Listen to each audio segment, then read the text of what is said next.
The Demon Within, Chapter 6. I get to our aunt's after about 4 hours of jogging. My feet were pounding under me even as I walked up the driveway. I groan as I look at the emptiness of it, knowing she wasn't home. I look over at the small clearing in the field, seeing scraps of our training dummy still scattered throughout the grass. It looked anything but nice, like a garbage bag exploded. I sighed and walked over, my feet feeling so tired with every step and movement as I started picking it all up. I had a handful of scrap in my arm, the third trip to the bin across the field before our aunt started driving up. I quickly dispose of the trash and run over to her car as she parks. "Well, isn't this a nice surprise?" she said, closing the door behind her. "I didn't think I was going to see you until later today. I'm so sorry I left you waiting."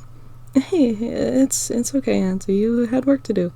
And besides, it gave me time to clean up our mess from last time," I say, standing next to her as she opens the trunk of the car. "Well, if I knew you were waiting, I wouldn't have taken so long at the market. But I guess this is a good thing I picked up some ice cream sandwiches for you. You must be dying in all this heat." She motions to the clear skies above us, and I shook my head, smiling and rolling my eyes as we both grab some of the bags from the trunk. "You know why it doesn't bother me," I say, snickering as she heads towards the door. "Well, I guess so, but I still worry that your human form can't handle the harsh sun rays, especially since you—" She pauses, trying to find the right words before shaking her head and closing up and locking the car. "You don't have the tolerance to heat that Hellborns do," I say, silent, not quite sure what to say, her words seeming to make Curlia chuckle. "Oh, I'm probably gonna get a sunburn," I say, groaning as Curlia's chuckle turns into a laugh. "Well, I'm sure you won't. You still have your healing magic, so I'm sure you'll be fine." I cringe, starting to walk towards the door. "What was that for?" I'll explain once we're done putting these away. I know I don't want those ice cream sandwiches to melt," I say, smiling weakly at her as she starts unlocking the door. "All right, dear," she says calmly, opening the door and holding it open for me. We put the groceries away and then settled into the living room. I was sitting on the couch beside her, trying to think of the easiest way to explain all of what was going on, but the longer I sat there, slowly eating my ice cream and trying to think, the more I could see the concern on her face. "Your mother called ahead and said it seemed really bad, so with how long this is taking, I feel I should be scared," she said lightheartedly, trying to lighten the mood. I shoot her a quick fake smile, showing I appreciated her light tune, but it wasn't enough to mask the words that needed to come out. But now, as I look down at the floorboards, I only have one question running through my head.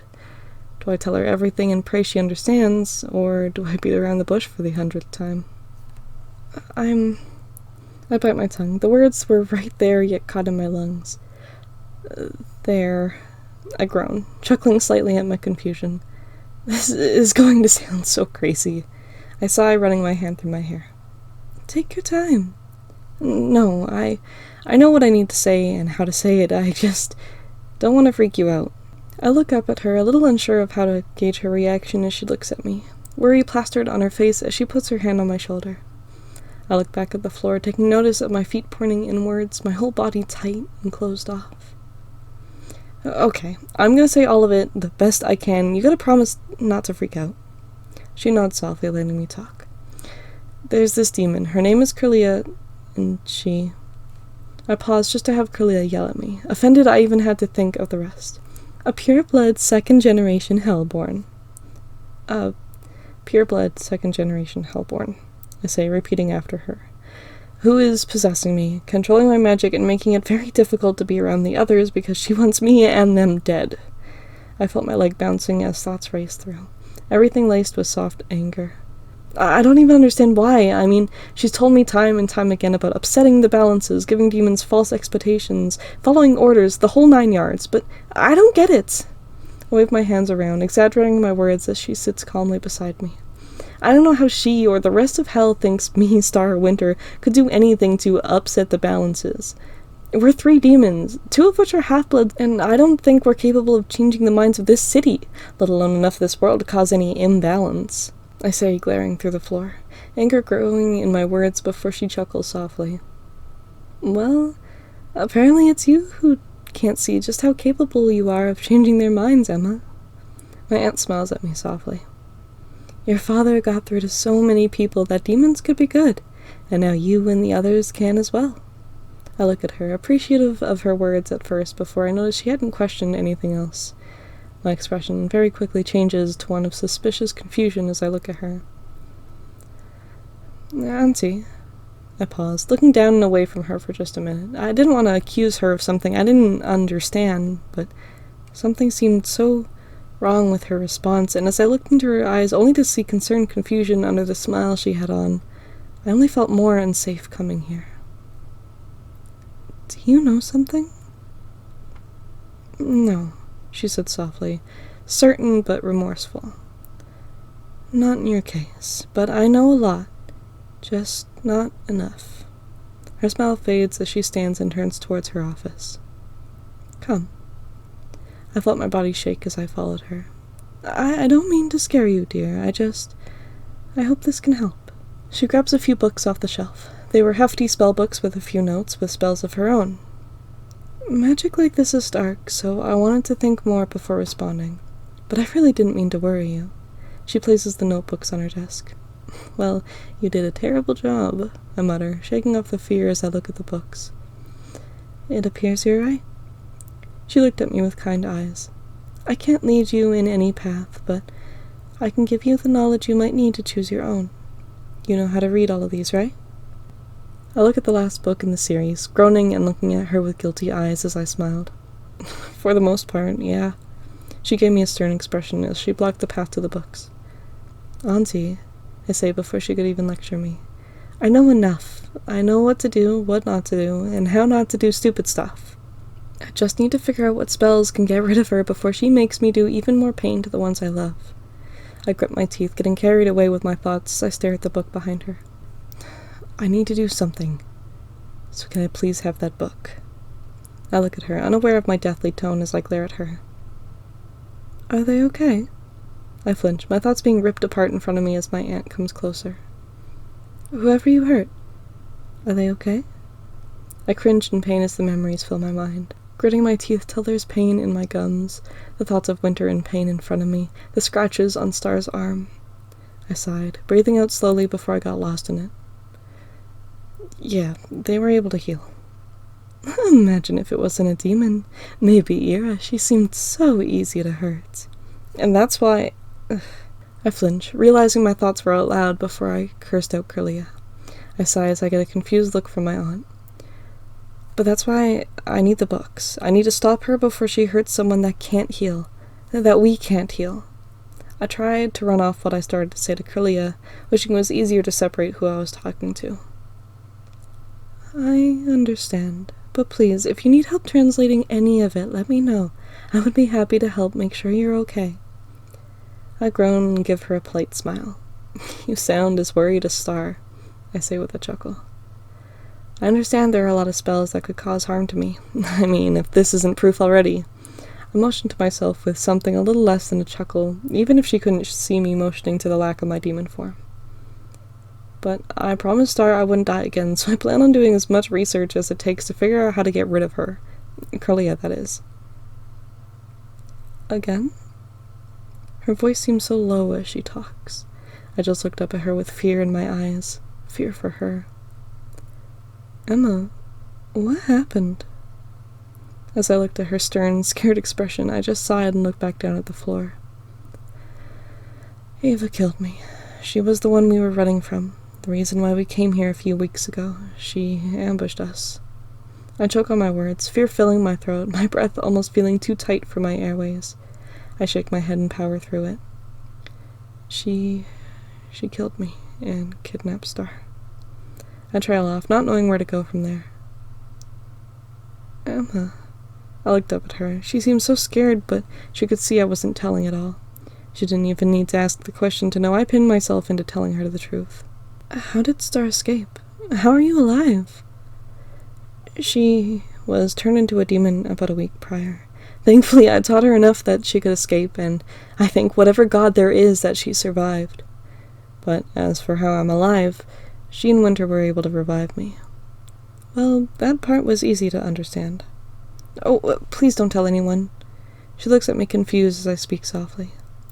Star didn't want anyone to know yet. She's gotten so good with her form and her powers. She can heal, by the way, so that's pretty cool. She smiles weakly, seeming overloaded with information, which was to be expected. But she really wanted to figure it all out before she told the family. I shake my whole body, trying to get the fear out of it as I look towards the door, knowing I should try and start studying. "Auntie," I say softly, taking her out of her thoughts. Her secret is safe with me," she says slowly, her mind seeming to go over every detail I've said. "She shouldn't have to bear the weight of that secret," she mutters, turning away from me and looking back at the shelf. I glance at the books, wanting just to leave and start studying the spells, but also wanting to calm her down and reassure her. I sigh and put my hand on her shoulder. I don't think she thinks of it as a secret. I mean, she's flying around school, is the head of that club she's got. She's showing off her healing every chance she can. My thoughts are cut short, as the thought of her trying to heal me in school was cut to the reason I needed healing. But, she looks at me with soft eyes. I want to start studying now, if that's okay. "Oh, yes, of course." She steps aside so I can get to the books. "Please be careful." I nod and grab the books. "I will," I say softly, soon turning away and walking out of the office. I walk up the stairs, every step bringing in more fear that I was shoving down. I could feel Corlea's eyes on me as if I was some comedy show to her. I felt my hand shaking as I walked down the hall. The door of the room we stayed in stuck out so much to me, like the wood was a different color than before, brighter, blocking everything else out, blurring the surroundings. My eyes flickered around for any trace of Ava's magic, minions, or any threat in general. I searched for everything that wasn't there. "So pathetic," I screamed, jumping just before I could lift my arm to the door handle. Corlea's words sent a surge of fear running through my body as her violent words broke the silence. I settled myself, groaning that she got me so good with that one as her laughter rang so loudly between my ears. "Are you okay?" my aunt called from the bottom of the stairs. I chuckled and turned towards them. I just got spooked. I'm okay." "All right," she said as I sighed. I looked back at the door handle, turning it before Corlea could get to me, opening the door to a room that seemed untouched by the magic that flowed through it. Of course, everything was tidy now. The papers Star and I had were stacked neatly on top of the dresser. The beds were made, the floors were mopped.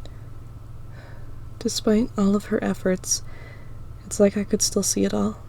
My memory is pointing out to me the spots that weren't mopped just right to see the shoe prints of some of her teammates, or the specks of dust on the pillows from where I remember my wing resting. It's like I could see it all replay in my mind once again. Fear filled my senses so much worse with every second as it replayed in my mind. I took a step inside the room. I could feel everything in my body scream for me to run, and half of it, I could feel, wasn't even forced by Corlea. "Okay, that's it," I say quickly, stomping my foot down to push past the last of my fear. "Oh?" Corlea snickers, but it almost made me smile as I feel her magic surge and then settle. I throw the books onto the bed, quickly settling beside them and grabbing some of my stuff out of my backpack. Some papers and writing tools sat beside me, and the books in front of me, with a different array of spells on every page they were open to. "You're really determined." "And you're really quiet," I say quickly, wanting to get to studying before she could tear me away from it. "Well, I'm not going to stop you." She chuckles as her magic seems to fade. I sigh, knowing she's left for a while. I look down at the pages, still feeling shaken up from her scaring me, but also just on edge in general. I knew something was going to happen. I knew Corlea was quiet for a reason. I looked down at the books in front of me, a sketchbook in one hand, a pencil in the other. I cringed as I saw my hand shaking. Eventually, as I wrote, my words went from chicken scratch to my normal writing, my nerves calming slightly with every word and every new spell sigil that it could be. There were notes on what it couldn't, even notes on the basics to remind myself of simple signs. The last thing I wanted to do was accidentally perform a 4th level book spell and break my promise to Star.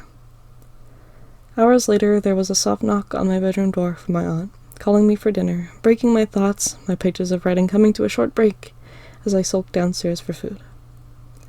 I sat there for maybe an hour, just staring at the plate of great-smelling, steaming hot food in front of me. However, taking the smallest bites was the farthest thing from what was on my mind. As I stared at the food, I could only think back to the spells that I had just studied, occasionally ask my aunt a question or two about the spells she knew, what they did, and eventually how many she could teach me about, leaving my food to grow cold in front of me. And eventually, I picked at it enough that I didn't feel so guilty leaving it in the fridge to repeat my actions for breakfast and lunch tomorrow. I'd go back upstairs to write until the moon shone so brightly through my window that I could mistake it for the soft glow of sunrise, and only then I would finally get up, leaving my work just as it is to go to sleep on the other bed. And days would repeat like this, over and over, learning more, eating less. My aunt soon saw it and urged me to eat more every meal, eventually saying I couldn't leave the table until I had at least taken a few more bites. I was lucky to get a full plate of food every day, but that was the least of my worries, especially since this pit in my stomach only grew as I studied more. With every spell I gained knowledge of, this feeling only grew. I wish that maybe I'd find the right spell and the feeling would go away. It'd finally stop. Wishing that maybe, if that happened, I would have changed my fate. I would have found a way to win this, to come out on top. But as the days went by, the only thing that changed was how deeply everything started to change. The feeling grew stronger, and Curlia's words, taunts, and magic became harsher. Star was calling every day, her worry growing worse with the days that passed, and I'm sure my ever-growing tired voice worried her just as much. Although, hearing her cheer me on every day helped. And get this, Winter has been giving me lessons on the spells he knows, teaching me and cheering me on as well. I chuckle at my thoughts as I remember our call from yesterday. He was talking about the new symbols I learned through the 4th book. It's taken 6 days to get me here. To learn almost all the symbols Winter thinks will be the final step. Summoning, time, light and dark sigils, the most powerful of the spells with the darkest of magic. I glanced at the alarm clock on the bedside table just to sigh and push my notebook to the side for the moment. I looked down a little confused as I couldn't hear it move against the blanket, soon realizing I couldn't hear it over the sound of the heavy rain hitting the window. I sigh and stand up, stretching my arms out above my head, my back popping in the most satisfying way, only to feel like hell once I slouched back over. I walked downstairs to try and heat up leftovers to snack on. It was just before 7 p.m. Usually Star called at 6, and our aunt had been trying to get me to eat around 5, so I was behind schedule, and must have missed Star's call without my aunt reminding me. I looked at the door a little annoyed at the rising anxiety that set my body on edge. Thoughts raced through my head as I wondered how work was going for her. Or maybe she's dead. Left you to rot here because we all know you won't return to your precious sister. Die in her arms as I take the little bit of life that's strung onto your magic. Curlia laughs as I groan and push myself away from the door. Slow, drawn-out footsteps becoming even slower strides as I wander into the kitchen, slowly pulling out a plate from the fridge and putting it in the microwave to heat the contents of it. Oh, what's that red van pulling up? I twitch, my body ready to run even though I knew it was a joke she'd love to play on me. Ava's van flashed in my mind and I refused to even look towards the window. I knew it wasn't there. I couldn't hear the gravel or the door closing of someone getting out of it. I knew she was lying to me. But it still scared me so much. I looked down at the timer, watching the seconds pass as the plate spins, eventually stopping at just a second before the alarm goes off. I pulled the plate out, grabbed a fork, and headed into the living room. As I set my plate down on the coffee table, I couldn't help but notice the lights flicker, a flash of lightning, then the rumble of thunder all much closer than I would have liked. I leave my plate and wander off to the closet, grabbing a flashlight and setting it down beside me as I sit on the couch, my food in front of me, the smell taunting me. I glanced up at the phone as it blinked, a missed call screen flashing, screaming at me. Are you really going to ignore it? Curlia whispers as I pick up my fork, setting my plate on my lap. Mm-hmm, I say, picking at my food and moving it around. She'll be fine. Will you? I shudder as her whispered words flow through my ears, sending a chill down my spine. I look back at the phone, the blinking screen, the number of our mom's cell flashing slowly. What if this storm kills you before I can? Now that would be a shame. Oh, and Star wouldn't even know. Oh no, Emma missed the call today. I'll just call her tomorrow. And then you don't answer that one, or the one after. No one would know but your aunt. What a shame to see her niece dead in her own home again. All right, I mutter, cutting her off as I set my food down on the table again, quickly dialing the number that flashed relentlessly on the screen. As I let it ring, waiting patiently, watching the food steam in front of me, I could tell that this was all just to delay my eating. Eventually, I'd get annoyed that it was cold and give up on eating anything once again.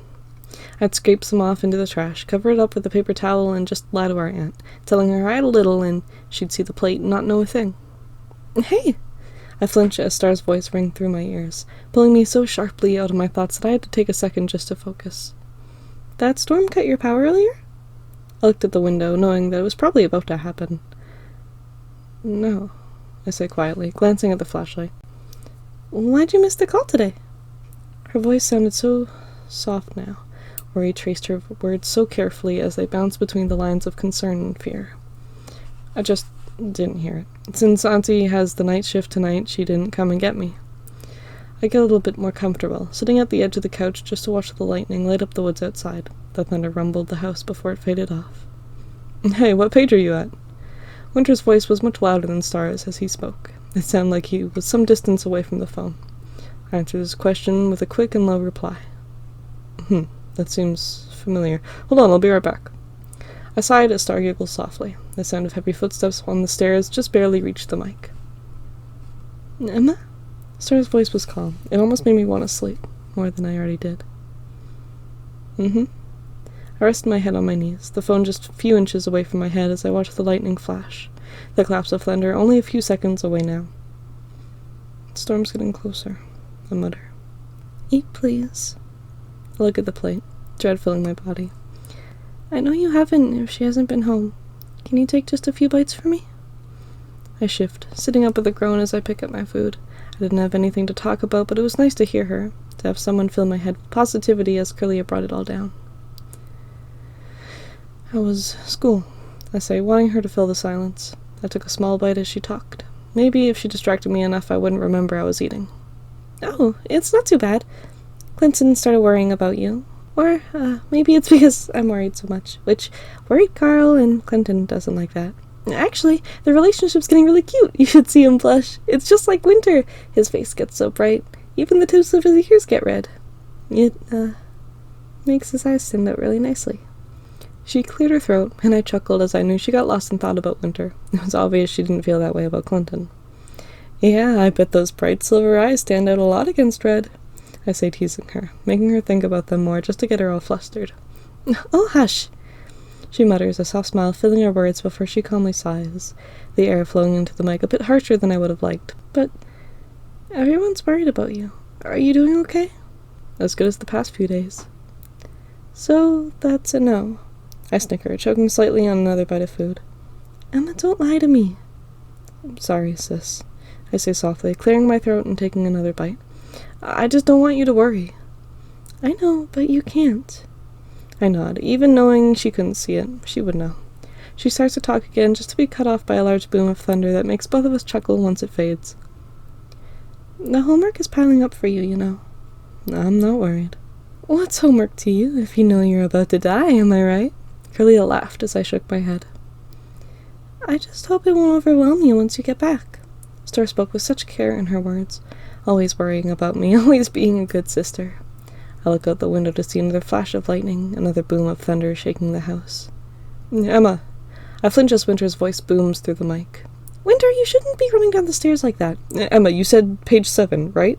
Winter quickly cut off Star. I could hear him grab the phone. Yeah?" I look at the phone a little confused, flinching on another boom of thunder. It happened much too close to the lightning for me to even count the seconds. "Emma, there's something with that page. The spell isn't snapping power." I groaned, about to speak up about the choppiness of the phone before a bright flash of light filled the living room, a crack of thunder making me drop the phone to cover my ears. I cringe as I hear the phone collide with my plate, a warm feeling on my leg as I assumed some food landed. My eyes were drawn to the backyard where the flash had hit the grass. Before I could even process it, the light disappeared. A scorch mark left on the ground, and the house as dark as it was outside. "Oh, for hell's sake," I mutter, quickly grabbing the flashlight from the table. Moving so quickly, more food was spilled onto myself and the couch. I felt my fear rising. The heavy rain outside filled my ears with violent noise, and it only grew louder as I fumbled with the switch. My hands shook, and I could feel the switch, but which way did it go? How do I turn it on? The darkness only seemed to grow darker around me, having no magic to see through it this time, having no way to stop the fear that pulsed through my heart, setting striking adrenaline through my veins. As I tried to see through the darkness, I could hear Curlia laughing to herself, cursing me out, calling me names, although it was all drowned out by the rain pelting the house with noise. Tears started to come to my eyes as I struggled. I could feel the wetness of the food on my leg, the harsh noise that echoed in my ears, and I could hear her laughter as she fed off my fear. All of it was too much, and I couldn't find this damn switch! I jumped, a quick yet loud scream coming from my lungs as a flash of lightning lit up the house. Painfully loud booms of thunder shook the foundation, but thankfully, as the light of the flash faded, it gave me a chance to finally find the switch. And finally, click. I sighed, relief washing over me as I squinted my eyes. The harsh light filled the room and blinded me momentarily before I moved the flashlight away from my eyes. As I held it tightly, I could finally take a moment to calm down, the light shining brightly even in my shaking hands. I tilted it upwards to shine off the ceiling. The light dimly lit up the living room, making it almost seem welcoming. The loudness of the rain seemed to fade along with Curlia's harsh laughter. "You are such a scaredy cat. Some big mean demon, scared of the dark, rendered useless like a toddler without her magic to let her see." She laughed maliciously, her violent words just falling onto deaf ears as I shook away the last of my anxiety. "This is going to make studying much harder," I mumbled, starting to clean off my lap and the couch, propping the flashlight between the cushions to keep the room lit. I could hear Curlia sigh as I picked up my plate and glanced at the flashlight. "You're not going to let me form my tail to grab it, are you?" She scoffs, but remains silent. "Yeah, didn't think so." I balanced the plate in my hand and grabbed the flashlight slowly, walking towards the kitchen. My mind was elsewhere as I cleaned up the mess, walking back and forth between the kitchen and the living room with paper towels and wet cloths before the couch was finally clean. As I sat back down on the couch, I couldn't help my eyes as they rested, looking deeply at the eerily blank screen of the phone. It was dead from the power outage, but only led me to wonder what Winter was saying before it cut off. My mind finally returned to the conversation. Something about snapping power. I mumbled, looking at the flashlight.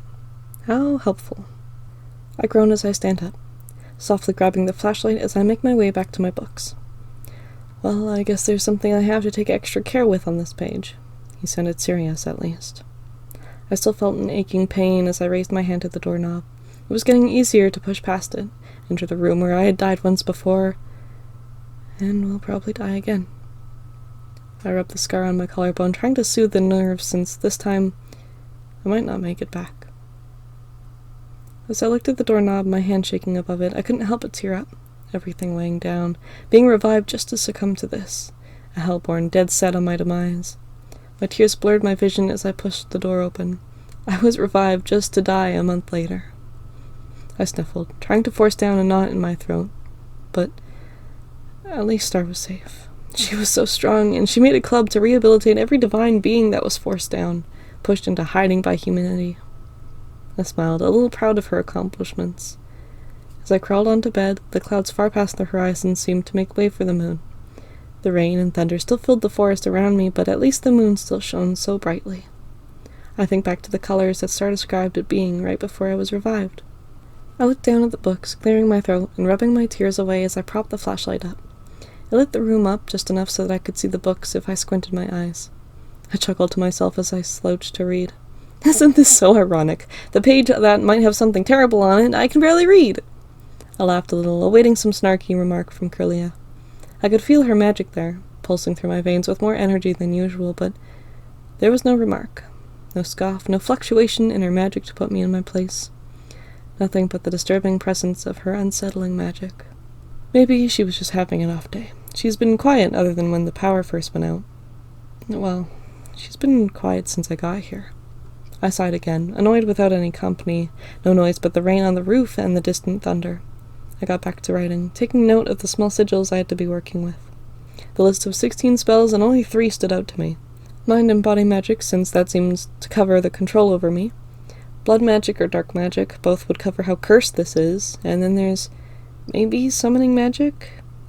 Every spell has 4 sigils to work with, melding them together to perform high-level spells, and I knew it wasn't going to be as simple as all mind and body sigils. I tapped my pencil against the book, looking through the page. I knew I was on the right one tonight, which only made this feeling so much worse. Maybe I could delay the inevitable, but then I'm sure Curlia would kill me herself if I took too long. I shook my head, looking back down at the page. There were 3 spells. One for summoning, one about changing the control of power, or diverting it to someone else, which didn't seem right, and then one separation, but it was almost identical to the previous. Of course, all of them contained the sigils I knew I needed, but then the choice was between which combination. The first spell had 3 summoning sigils, and 1 mind and body, I'm not trying to summon her, I'm trying to get rid of her. I scribbled past the spell, adding a small X in the corner of it. The second had 2 summoning sigils, one dark and one light. I scribbled past it. I was sure this had to contain the mind and body sigil. How else would it have control over all of it? I shudder, the thought of my own magic struggling against hers. I wondered if, without it, I would be her puppet, if this spell was to completely possess someone without magic. I shake my head, trying to get the terrifying thought out of me. Finally, the third had 1 summoning, 2 mind and body, and 1 blood magic sigil. I groaned, knowing this was probably it. This gut feeling pulsed through my chest, this debilitating fear like I was writing out my own death, performing this spell to kill me. I shook as I stepped onto the floor, moving the books out of the way as I stood there in the middle of the room. My hands shook. Hell, my whole body shook. Every pulse of blood that moved through my veins sent another shiver of fear into my limbs. Well, I began to speak, trying to get Corlia's attention, although doing so with a shaky, cracky, uneven voice. Well, indeed, Emma. Corlia's voice sounded so happy. It took you long enough. No trying to convince me this is the wrong spell? No trying to prolong my painful existence with you mocking me? I say, grabbing the book gently in my hands. Why? You found the right spell to separate us. You know deep down that that's the right spell. The one your heart is set on to get rid of me. So, why convince you otherwise? Besides, I think I've had enough fun with your mind. I've broken you down so much. You're scared of your magic. Well, demons and angels alike, for that matter. But I can't take all the credit for that. You were so weak to begin with. And that old friend of yours really beat you down another 10 levels. Especially with killing you the way she did. Oh, okay, enough. I snapped, glaring at the book and creating the spell circle with my magic. I flinch as it actually works. My normal purple fire sparking to life in front of me as I attempt to create the spell. What? Think I'd let you get this far just to make you scrounge around in the forest for spell materials? Let alone when it's pouring out? I may love to break your mind, but neither of us has the time for you to be wandering out there. I sighed at her words and continued to make the spell. Thanks, I guess. But I flinch as my fire thins, the sparks just barely held together, pain striking through the nerves in my arm, almost bringing me to my knees. Don't think you have any more power than you need to. I groaned, trying to straighten my stance as the straining of my magic caused pain to flow through my arm. Go on now. Don't you want to be free? Or maybe you like the pain I'm causing you. Maybe you are just as sick and twisted as the rest of our kind. You wish, I mutter, finishing the spell. As I began to say the words to the spell, it felt nice to know I was getting rid of her. Of course, I was scared, terrified about why I still felt like I was about to die. No, I knew I was about to die. But maybe I could cheat death again. Maybe I'll have a chance to fight alongside Star in a battle for her life at least. She's got so much more potential to change this world than I do. I shake, my voice breaking with each syllable. I watched my fire turn into a bright purple ring of magic, glowing enough to light up the room, casting dark shadows behind me. The magic flowed so weakly through it, the light pulsed in weird ways like it was fighting with the calm air around it. And then, as I finished it, the spell lit up much brighter, filling the room with a blinding light and filling me with a feeling that brought me to my knees. I choked on a cry, and I didn't have the energy for it to even shake my vocal cords. My knees hit the ground so hard that it sent a wave of pain through me, doubling the pain I was already in. This weak, tired pain, just like when I was brought back from the dead. Although now I knew I was much closer to it than I was before. This pain, this weakness, it was the lack of power in my whole body, the lack of magic that flowed through me just to keep me going for so long.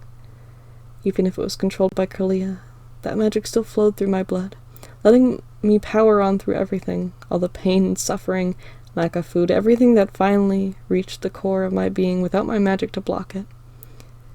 And as I knelt there trying to bring myself to do anything but succumb to this pain and lay there, I could still hear her laughing, Corlia's cruel, sick laughter.